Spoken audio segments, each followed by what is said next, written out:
I was just 17 years old when I took up a part-time gig as a pizza delivery boy for a local joint. It wasn't glamorous, but it paid the bills, or at least helped me save up for my first car. I had been at it for months, navigating the town streets like a pro, delivering countless orders without a hitch.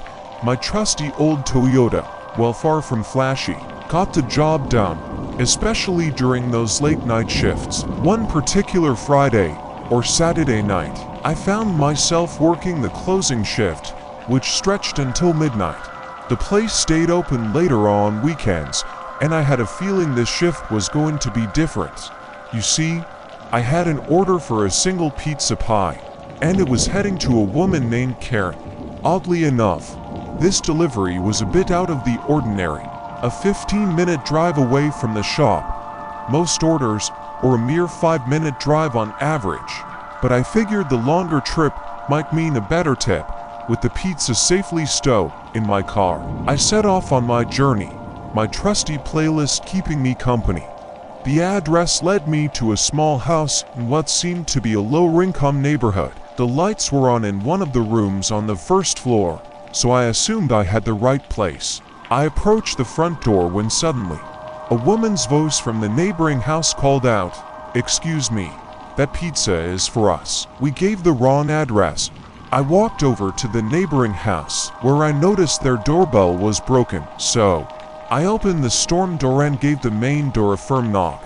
Silence followed, and then a woman's voice on the other side yelled, "1 second."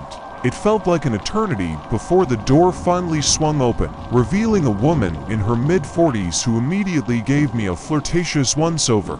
She called out to another woman, presumably her friend, who did the same. My cheeks turned crimson as they showered me with compliments and flirtatious remarks. The woman who opened the door, whom I assumed was Karen, asked me, and I got off work. My nerves kicked into overdrive.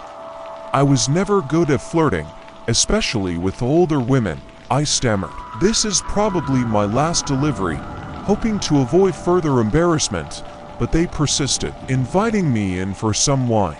Inquiring about my age, I lied and said I was 21, and they didn't seem to care if I was under 21.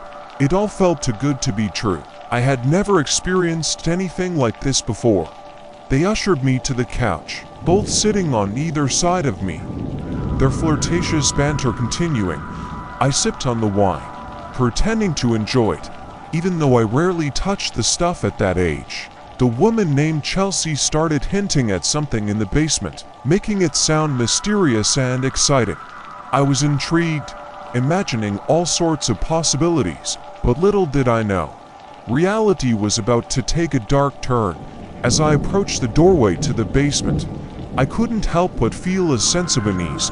I asked about the light switch, but one of them insisted we leave the lights off. Something in the basement caught my eye. A movement, a shadowy figure. I turned to look at them, and they had stopped laughing, their faces blank. It sent a shiver down my spine, but as soon as they noticed my concern, they resumed their jovial facade, assuring me it was just a surprise. I descended the stairs cautiously, their laughter fading behind me. I felt like I was stepping into the unknown. Suddenly, I saw it, a hand or an arm, moving in the darkness. Panic surged through me, and I darted back up the stairs, slamming the basement door shut. I insisted on getting paid for the pizza, my nerves on edge. That's when I saw him, a towering man in the adjacent room, his presence suffocating. He uttered 5 chilling words. "Let's just make this easy." Without a second thought, I fled, the pizza left behind, my car the only sanctuary in sight. I locked the doors, but the man was already at my passenger window, knocking and trying to open the door. I sped away, not daring to look back, and rushed back to the pizzeria to share my terrifying ordeal with my boss and co-workers. We called the non-emergency number to report the incident, fearing that something sinister was lurking in that house. Whatever trap I had narrowly escaped, I thanked my lucky stars for my quick thinking and made a silent vow to trust my instincts more than ever before. As time passed, I couldn't shake the memory of that eerie encounter, but I knew I had a guardian angel watching over me that night. Pizza delivery may have been my job, but that night, it was a brush with something far more sinister than cold pizza and cheesy pickup lines.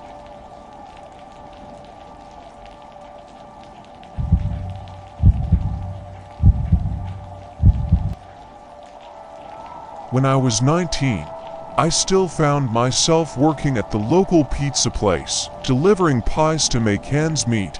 It was a job that had its ups and downs, but I preferred it over some of the other part-time gigs available. One night, during my last week at the job, I had an experience that I would never forget. It was a typical late-night delivery, and I had received an order for 3 large specialty pizzas. The total came to around $70, so I was expecting a decent tip. The catch was that the delivery address was in a less than desirable part of town, which immediately set off a small alarm bell in my head. Nevertheless, I hopped into my trusty old Civic and headed to the destination. The drive took about 15 minutes. And as I approached the house, I couldn't help but feel a sense of unease. The neighborhood was dimly lit, and there was an eerie stillness in the air. I found the address, parked my car, and walked up to the front door. I rang the doorbell, and within seconds, a man of Latino descent opened the door halfway. Glancing at me cautiously, my heart started racing when I saw that he had a pistol in his hand. I wasn't an expert on firearms, but it looked like a .45 caliber to me. I froze, my breath caught in my throat, as he opened the door fully, keeping the gun pointed in my direction. The situation had taken a dangerous turn, and I knew I had to tread carefully. 2 more men emerged from inside the house, both of them also armed. They began shouting at each other in rapid Spanish, their voices laced with tension and aggression.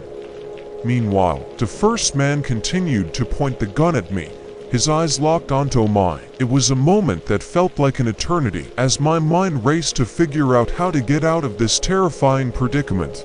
One of the men reached out and grabbed my wrist, yanking my wallet away from me. Another demanded my phone, and I handed it over without hesitation. My expensive watch was next, torn from my wrist by force. They were robbing me. But it was clear that they wanted more than just my belongings. With a chilling tone, one of the men read my name and address from my ID, which he had taken from my wallet. The threat came next.